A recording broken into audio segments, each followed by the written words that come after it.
By the order of the Supreme Command of the Italian Royal Army in 1917, the Arditi were formed for the purpose of breaking enemy defences. The word itself comes from ardito, which in English literally means audacious man.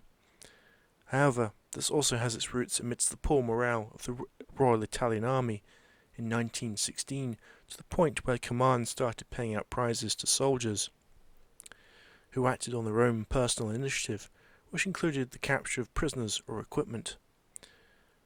For example, the capture of an officer was worth 50 lira, while capturing a rifle would be worth 5, with one of the largest prizes being awarded to those who could capture an artillery piece, which would net the soldier in question 500 lira.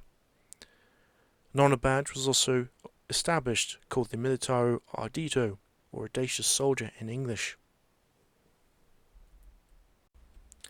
Their first overall commander was Colonel Bassi, a highly experienced officer whose assignments took him from Libya to the actions on Mount St. Marco in modern-day Slovenia.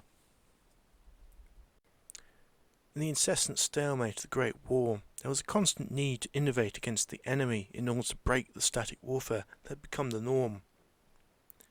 The Italians, who had joined the Allies during the war, had found themselves fighting the Austro-Hungarian Empire, and often in highly mountainous and extremely well fortified terrain. To break the enemy's defence, a new type of soldier was formed with specialised weapons and training for this very purpose.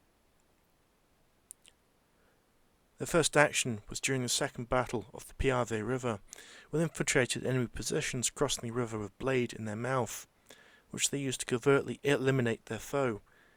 They typically used a dagger made from recycled Verletti rifle bayonets, which had become symbolic of the Arditi. However, in this case, the resolver, a Sardinian knife, was used, which allowed them to better penetrate the stiffer parts of the Austro-Hungarian uniforms. The dagger wasn't the only specialised weapon, as they also had access to a wide range of weapons, including flamethrowers, mountain guns of 37 and 65mm calibers, carbines, the Villa Perosa machine gun. On top of that, they were also trained in the use of enemy weaponry, so they could quickly make use of it once captured. The Arditi were largely disliked by their regular peers due to the prestige and status of the unit, but also for their drunkenness when off duty, which the Carabinieri or military police were ordered by high command to ignore. However, they had proven their value on the battlefield, as well as their tenacity and enthusiasm in combat. An example of this involved an attack on Mount Frata beyond the Sonza River, which led to many Arditi being killed as they advanced far too quickly and were caught by their own army's artillery.